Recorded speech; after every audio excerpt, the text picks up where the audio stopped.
Yes, there are lots of challenges for parents whose children leave the faith, because parents are granted a stewardship when they have children in the LDS cosmology, and they are to make sure that their children are taught in the correct principles. And so there's a sense of failure that happens when children don't match their parents' values.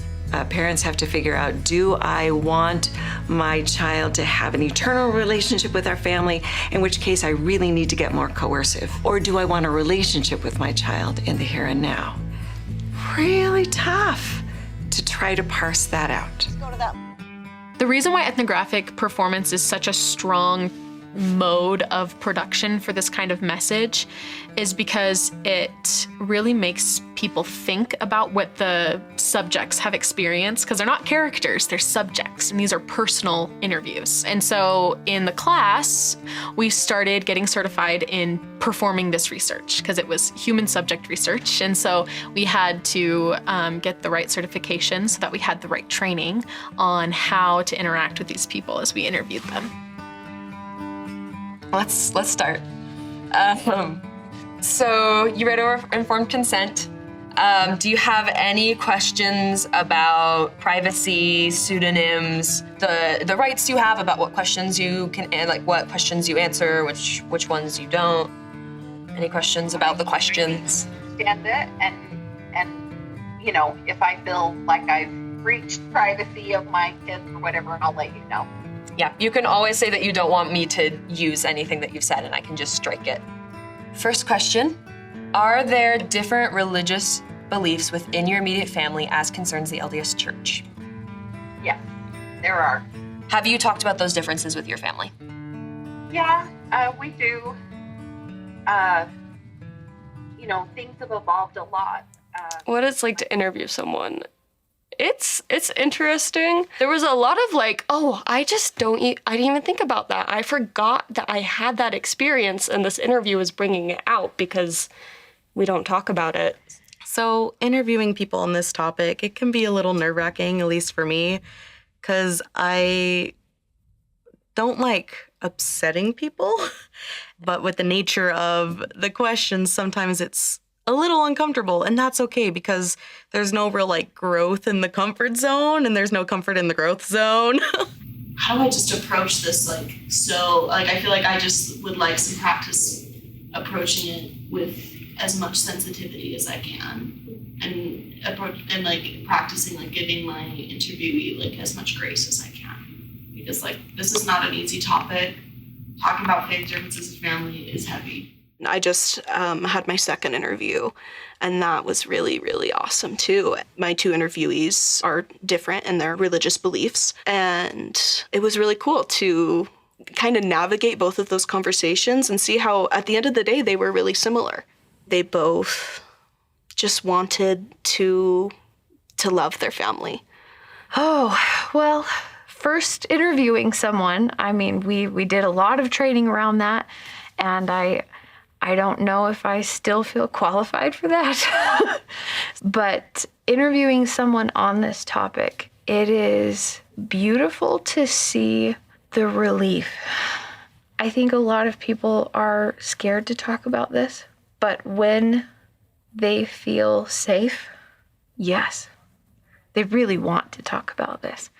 It's been a personal journey for me to be a part of this project. It's helped me realize how much I don't discuss interfaith differences with my family and my friends, and I want to more.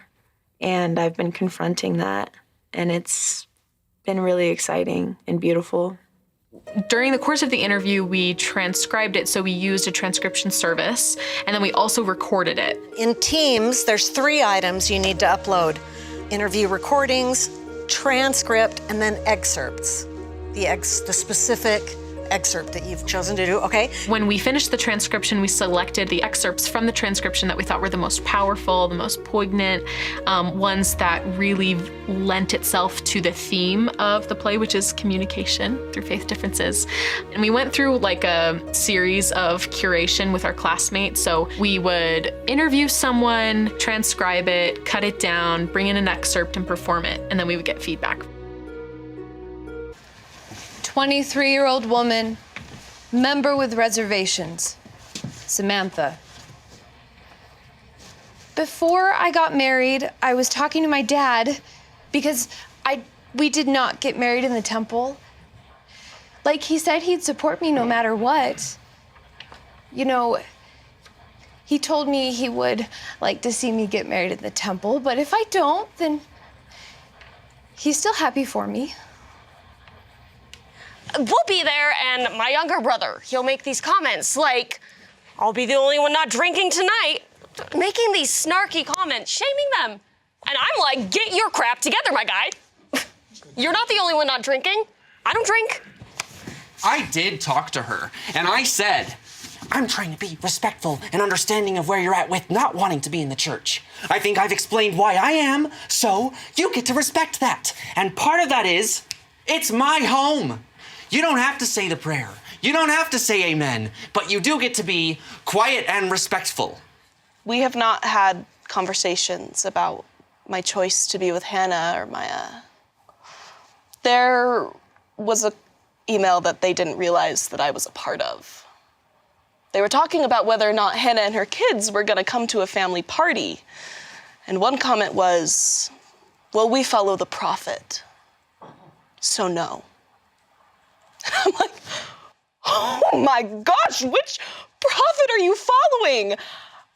I don't remember any prophet saying to exclude. And one of the things that I noticed that was a lacuna in this is the fact that families are torn up by these beliefs. They're shredded, they're traumatized, and not everybody wants to reconcile in those cases. If I have to respect a belief that invalidates my very identity in order to have a conversation with them, I don't want to have that conversation.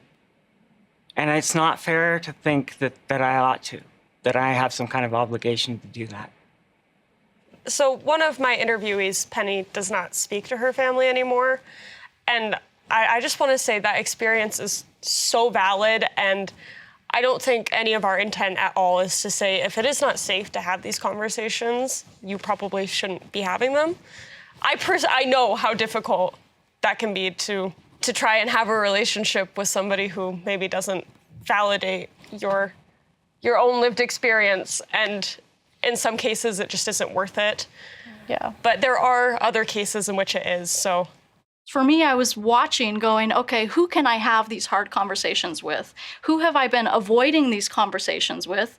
Because there are people in my life still that I'm like, I don't feel comfortable and I don't know how to handle that. And so having the courage to be able to maybe have hard conversations in places that's appropriate, and then also being watchful of myself and protecting what can I do? What am I willing to do? You know, so. In the past, before this show, I would like gossip about the church, and I would gossip about my family members who were LDS.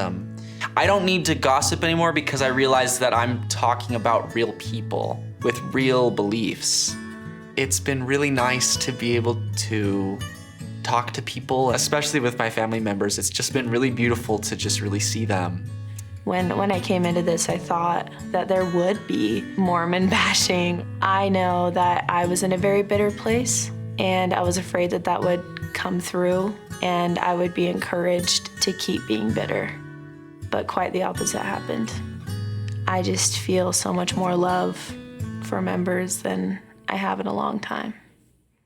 You know, I'm not religious, so I feel like I've gained a newfound respect for religious people in general. But yeah, I mean, I was pretty angry at the church when I left, and I feel like this process really helped heal a lot of that for me. Now me and my mom talk about the church a lot more freely with each other because we know where each other are at now because we've been able to talk about it.